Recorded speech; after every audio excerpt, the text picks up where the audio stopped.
Hello बच्चों, let's see the question. The largest and the shortest distance of the earth from the sun are r1 and r2. Its distance from the sun when it is at perpendicular to the major axis of the orbit drawn from the sun is. Here we have given four options. Now to answer this question, first we will discuss here the key concept, and here the key concept will be elliptical orbit of earth around a sun. यानी जब हमारे पास यहाँ पे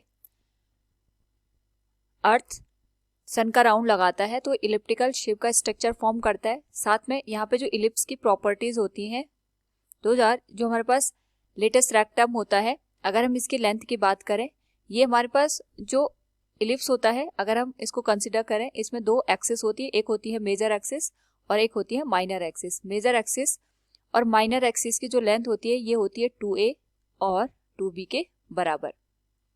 तो इस particular case में अगर हम यहाँ पे इलिप्स की बात करते हैं तो इसके पास यहाँ पे दो फोकस होते हैं. तो फोकस से होकर जो परपेंडिकुलर लाइन हम ड्रॉ करते हैं उसे हम लेटेस्ट रेक्टम का नाम देते हैं. एंड इसकी जो वैल्यू होती है, it is given as t equals 2 into b square divided by a. Here b is the semi minor axis and a is the semi major axis. साथ में we will also use here the eccentricity, and the eccentricity in this case is given as e equals square root of 1 minus b square divided by a square. Now according to the question, अगर हम यहाँ पे question को understand करें तो हमारे पास the largest and shortest distance of the earth from the sun are r1 and r2. ये हमारे पास दे रखा है. तो हम ये कंसिडर करते हैं, सपोज हमारे पास इलिप्टिकल ऑर्बिट में अर्थ मूव कर रही है एंड वी नो दैट कि जो अर्थ होती है वो सन का राउंड इलिप्टिकल स्ट्रक्चर में यहाँ पे फॉर्म करती है, और साथ में यहाँ पे जो सन होता है it is situated at one of the focus of the given ellipse. ये एक फोकस पे यहाँ पे हमारे पास गिवन होता है. तो सपोज हमारे पास ये सन है और ये हो गई हमारे पास यहाँ पे अर्थ. तो यहाँ पे जो शॉर्टेस्ट डिस्टेंस है ये हो गए सन एंड इट इज अर्थ. इनके बीच की शॉर्टेस्ट डिस्टेंस दे रखी है, दैट इज r2. और जो लार्जेस्ट डिस्टेंस दे रखी है, सपोज किसी पोजीशन पे यहाँ पे हमारा अर्थ पहुंच जाता है, उस पर्टिकुलर केस में सन और अर्थ के बीच की जो डिस्टेंस होगी it will be given as r1 के बराबर. नाउ यहाँ पे अगर हम बात करें मेजर और माइनर एक्सिस की, तो यहाँ पे जो मेजर एक्सिस होता है इसको हम 2a से इंडिकेट करते हैं और माइनर एक्सिस को 2b से. नाउ हमें यहाँ पे अकॉर्डिंग टू द क्वेश्चन ये फाइंड आउट करना है, its distance from the sun when it is at perpendicular to the major axis of the orbit drawn from the sun. मतलब ये है कि यहाँ पे सपोज हमारे पास किसी पर्टिकुलर टाइम पे जो अर्थ है उसकी पोजीशन इस तरीके से होती है कि सन और अर्थ एक दूसरे के परपेंडिकुलर होते हैं. तो यहाँ पे इसका मतलब होगा किसी पर्टिकुलर पोजीशन पे अर्थ यहाँ पे होगा, हमें ये वाली डिस्टेंस बतानी है. यानी सन हमारे पास फोकस पे है और यहाँ पे इलिप्स के केस में हमें ये पता होना चाहिए कि जो हमारे पास फोकस होता है, फोकस से गुजरने वाली जो लाइन होती है इसको हम लेटेस्ट रेक्टम डी का नाम देते हैं. तो यहाँ से पूरी ये वाली जो लेंथ होगी ये डी के बराबर है.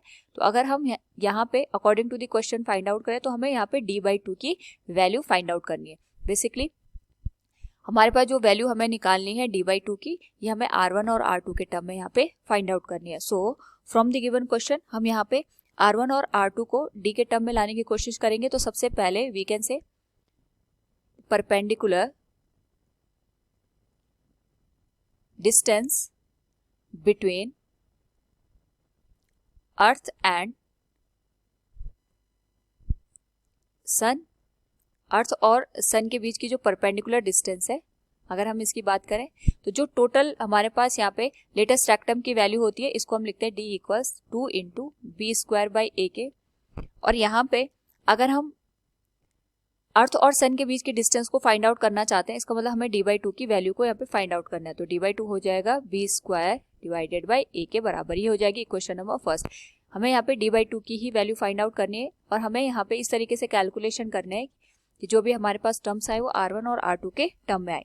नाउ यहाँ पे अगर हमें r1 और r2 के टर्म में अपने एक्सप्रेशन को फाइंड आउट करना है तो उसके लिए हमें यहाँ पे ए और बी को R1 और R2 के टर्म में कन्वर्ट करना पड़ेगा। तो इसके लिए वी नो दैट यहाँ पे ये जो हमारे पास फोकस पॉइंट दे रखा है, यहाँ से लेके जहाँ पे हमारे पास जो मेजर और माइनर एक्सिस एक दूसरे को इंटरसेक्ट करती हैं, इस वाले पॉइंट को अगर मैं नाम दे दूं O का, तो यहाँ पे ये जो डिस्टेंस होती है फोकस से लेके सेंटर के बीच की, इसे हम यहाँ पे नाम देते हैं A इंटू ई का। यानी ये हमारे पास यहाँ पे मल्टीप्लिकेशन होता है सेमी मेजर एक्सिस और इसेंट्रिसिटी के बराबर। तो फोकस और सेंटर के बीच की जो डिस्टेंस होती है, it is the multiplication of semi major axis and eccentricity of the given ellipse. तो यहाँ से यहाँ की डिस्टेंस ए और ई के बराबर हमारे पास हो गई। तो यहाँ पे अगर हम देखें, हम इसको नाम दे देते हैं पॉइंट पी, और ये वाला पॉइंट आ जाएगा पी डैश। तो पी से लेके ए तक की जो पूरी डिस्टेंस होगी ये हमारे पास ए के बराबर होगी, क्योंकि पी से लेके पी डैश के बीच की जो डिस्टेंस है ये 2a के बराबर होती है, जैसे हमने पहले भी डिस्कस किया था। तो पी से लेके सेंटर के बीच की डिस्टेंस हो जाएगी a के बराबर। नाउ यहाँ पे इसी तरीके से हम बात करेंगे, o से लेके p डैश के बीच की डिस्टेंस भी होगी a के बराबर। तो हम यहाँ से R1 और R2 की वैल्यू निकाल सकते हैं। हमारे पास यहाँ पे R2 की जो वैल्यू आएगी, इसमें हम लिख सकते हैं जो हमारे पास टोटल वैल्यू है O से लेके P तक, अगर उसमें से हम AE को माइनस कर दें तो जो रिमेनिंग डिस्टेंस होगी वो R2 के बराबर होगी। सो we can say R2 will be given as A minus AE। Similarly अगर हम यहाँ पे बात करें R1 की, according to the given figure, यहाँ पे जो हमारे पास O से लेके P डैश तक की डिस्टेंस है ये A के बराबर है, उसमें अगर हम AE को ऐड कर दें तो हमारे पास जो वैल्यू निकल के आएगी it will be equal to R1।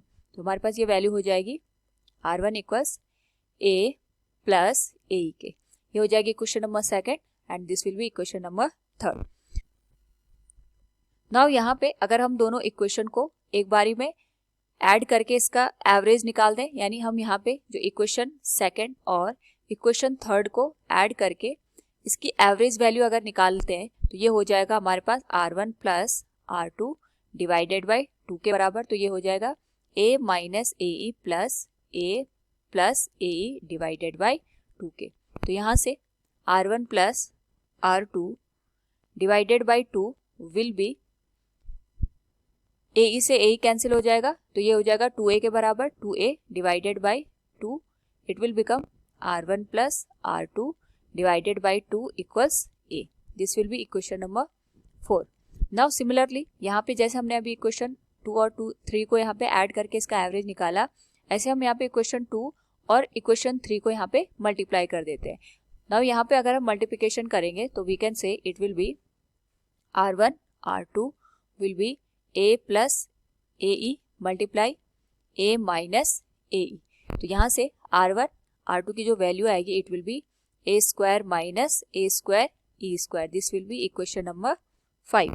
Now यहाँ से अगर हम E को रिप्लेस कर दें in terms of A and B, तो हमारे पास यहाँ पे जो भी एक्सप्रेशन आएंगे उसको हम d/2 तक लेके जा सकते हैं। तो यानी हमारे पास जो E होता है इट इज इसेंट्रिसिटी, जिसको हम यहाँ पे लिखते हैं E equals square root of 1 minus B square by A square, और इसी टर्म को हम यहाँ पे स्क्वायर रूट हटा के लिखेंगे तो ये हो जाएगा E square equals 1 minus B square by A square. Now यहाँ पे जो हमारे पास इक्वेशन 5 है, अगर हम उसमें ए स्क्वायर की वैल्यू पुट कर दें तो ये हो जाएगा फ्रॉम इक्वेशन 5। अगर हम इक्वेशन 5 से इसको देखें, R1 R2 will B, A square को हम यहाँ पे कॉमन ले लेते हैं, ये बन जाएगा 1 minus E square. E square की वैल्यू हमने यहाँ पे देखी थी, it will be 1 minus B square by A square के। नाउ यहाँ पे अगर हम इस एक्सप्रेशन को और सॉल्व करें तो ये बन जाएगा R1 R2 equals A square, 1 से 1 कैंसिल हो जाएगा, और यहाँ पे अगर हम इसको मल्टीप्लाई करके लिखें तो it will become minus minus का प्लस, ये तो 0 हो गया हमारे पास B square by A square के। So from here A square से A स्क्वायर कैंसिल हो गया, R1 और R2 की जो वैल्यू निकल के आई it will be equal to B square. ये हो जाएगी हमारे पास इक्वेशन नंबर 6। नाउ यहाँ पे हमने जो d/2 की वैल्यू निकाली थी, जो हमारे पास सन और अर्थ के बीच की परपेंडिकुलर डिस्टेंस थी from the major axis, so we can say perpendicular distance between earth and sun is given as d/2 और इसकी वैल्यू हमने यहाँ पे लिखी थी b²/ak। नाउ यहाँ पे जो d/2 की वैल्यू आएगी b² हमने यहाँ पे निकाला है from equation 6, it will be r1 r2। और जो a की वैल्यू हमने निकाली है, अगर हम यहाँ पे इक्वेशन को देखें तो जो हमारे पास a की वैल्यू निकली है it is r1 + r2 divided by 2 के बराबर। ये इक्वेशन नंबर 4 से हम यहाँ पे लिख सकते हैं। So we can write it will be r1 + r2 divided by 2 के। इसको सिंप्लीफाई करके अगर हम लिखें तो जो d/2 की वैल्यू निकल के आएगी it will B 2 times of r1 r2 divided by r1 + r2 के। It will B the final answer. So from the given question we can say here the distance from the sun when it is at perpendicular to the major axis of the orbit drawn from the sun is 2 into r1 r2 divided by r1 + r2. Option C will be the correct one. Hope all you understood it. Thank you and best of luck.